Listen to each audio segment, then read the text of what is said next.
the 20 values of life.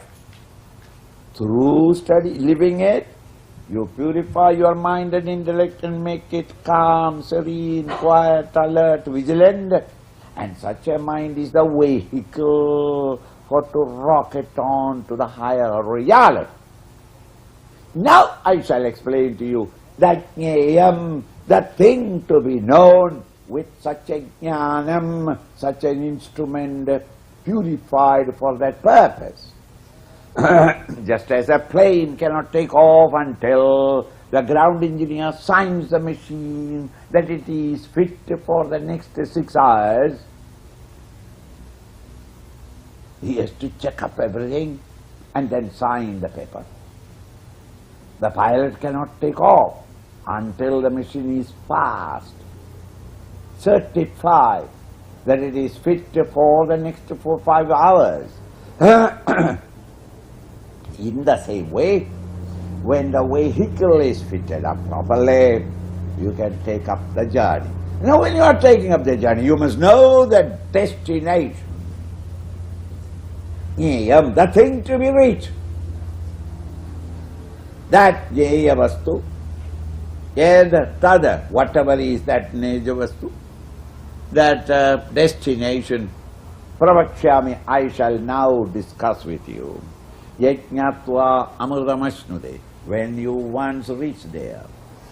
Mritam, death, realm of change. Death means change.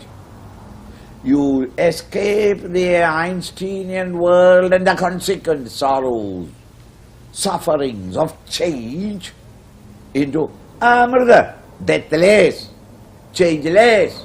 You are no more in the realm of time. You reach that timeless and therefore permanent, therefore eternal, therefore immutable, ever the same, what every scripture in the world, irrespective of caste and creed, is declaring by every master as the principle or the state of Godhood. You reach that state. Amritamasnu. Now Arjuna is confused. I had 20, 25, 24 years of university education. I'm not an illiterate. There also I gathered knowledge.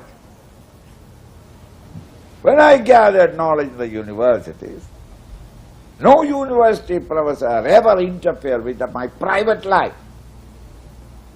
Here these bearded guys are all interfering with my personal life. It's I to decide whether I should live in sensuality or not. Why are you interested in my morality? How I live is my freedom. I am living in a country where the Constitution has given me all the freedom to blast myself.